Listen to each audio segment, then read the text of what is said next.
So this story, The Fish Girl, it's a novella.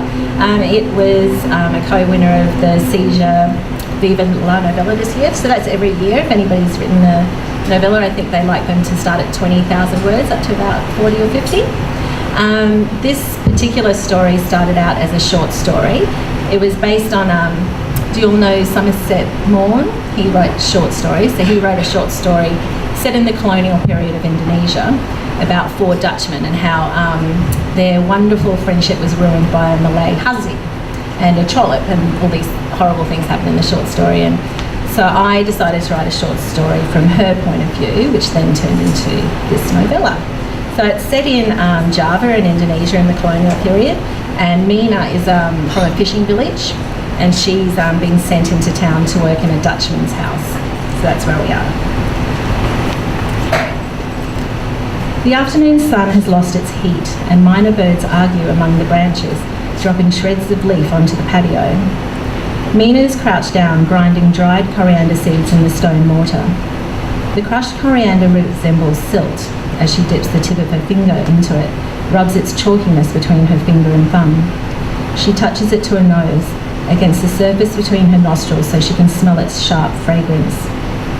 Pepin half-heartedly sweeps away the fallen leaves of the persimmon tree nearby while telling her of the cargo tramp that arrives in port most months and how the 4 huge Dutchmen who work on the vessel have dinner at the master's house. These men are great friends, but no one can tell them apart. We just call them the 4 Dutchmen, Pepin says as he chews on the pink flesh of the fallen persimmon. Tonight they're bringing a friend. I heard Master say he's famous, a famous storyteller from far away. He spits out a seed and frowns. I'd like to be a storyteller. I tell good stories, huh, Mina? Mina has helped wait table for several nights now, but she's only had to serve the master, seated at the head of the table, alone. The quietness of the dining room is usually punctuated by the rustle of her sarong, the tinkle of china and cutlery, the buzz of the cicadas hiding in the nocturnal garden. But tonight the whole house reverberates with the presence of the Dutchmen. The floors vibrate as they stomp by, the walls echo with their loud voices. The master plays music on his gramophone, and when Mina enters the living area with a plate of lumpia, the men are bellowing along with its heavy tune and strange words. She lowers her gaze as they take the spring rolls from the proffered plate. Suddenly they are quiet, and glancing up she sees they're staring at her, smiling, curious as their yellow teeth sink into the lumpia's crispy skin.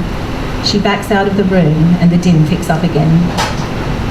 Pepin helps her lay the table with platters of chicken, salads in peanut sauce, savoury pastries and pickled fruits.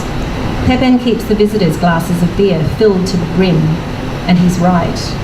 Mina finds it hard to tell the difference between these big pink men from the cargo trip champ and their friend, the storyteller, is taller, slim. His hair is black and his moustache is as shiny as a polished whelk. He has the look of a Garuda hawk, and when he speaks, his voice is hesitant, deliberate, until he drinks more of his clear draught that has the pungency of the substance Pepin cleans the windows with. It's not long before Mina becomes aware that one of the Dutchmen, the fattest of the 4, watches her as covetously as he's pondered the syrupy coconut pancakes on the dessert platter. Somehow he finds out that she's the one who cooks the conro, so he makes a point of only eating the rib dish, the gravy slicking his lips. While the others pour more and more food into their wide mouths and shout and joke with each other over a card game, the fat man continues to watch her. He wipes sweat from between his chins and smiles so that his blue eyes crinkle almost shut. His friends tease and nudge him, and even though they speak in their own language, she can tell they are taunting him about her. The Garuda man's dark eyes peer at her as he scribbles in a little black notebook, and the master laughs too, but not as loudly. When no one else is watching, she sees him frown. The following morning, the master calls her away from the kitchen where Ibutan is teaching her to cook yellow chicken.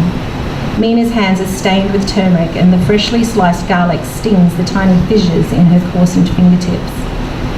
Wiping her hands down her sarong, she finds the master seated on the veranda next to the fat Dutchman, who's even pinker than the night before. He's wiping the back of his neck with a red bandana. The master explains that the man, who he calls Captain Brees, wants to practice Malay with her. He says this will be beneficial for her too, as she can learn some Dutch. The master's pale eyes are blank. She cannot tell if he's pleased with her or not. He tells her to stay in the gardens, not to go beyond the gates. She leads the way down the front stairs, and the timber steps shudder as the captain lumbers along behind her. She can't look at him, can't smile, feels her insides shrink in his presence. Her head is hot, like when Ibu Tana opens the door of the oven and it whooshes its fiery breath around her ears. The captain clears his throat, but doesn't say anything. He wipes at the back of his neck again, mops at the perspiration dripping down his temples, across his red cheeks. Stroking the brazen cerise petals of the orchids between his thumb and finger, she notices his chubby hand trembles a little, and she wonders if he feels as shy as she does. He points up high at the jagged palm leaves. Daun kalapa, she says, and then remains silent until he points out a hibiscus. Bunga raya. Bunga raya, he says. But his pronunciation is so strange and funny to hear, she's soon giggling at him, covering her mouth with a cupped hand as she has been taught by her mother. And he laughs with her, as that his whole body shudders up and down with each gasp. Once their lesson is finished, he presents her with a small rattan box.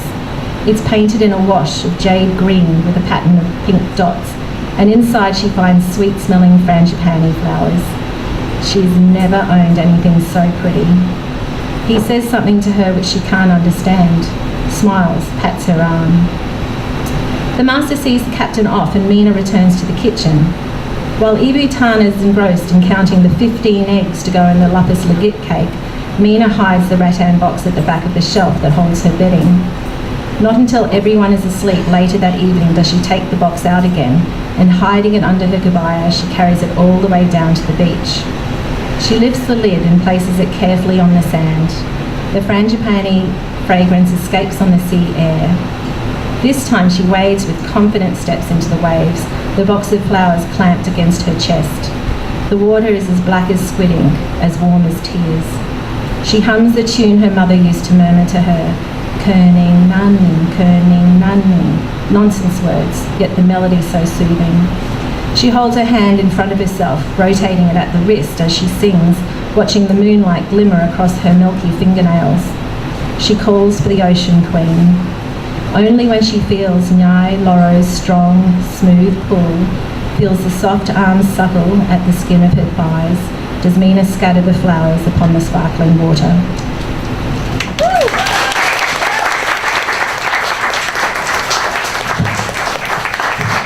Go buy both of Mirandi's books. That's an order. That's it for tonight. Thanks so much. Don't drink on the footpath. Have a nice night. Get home safely. See you next month.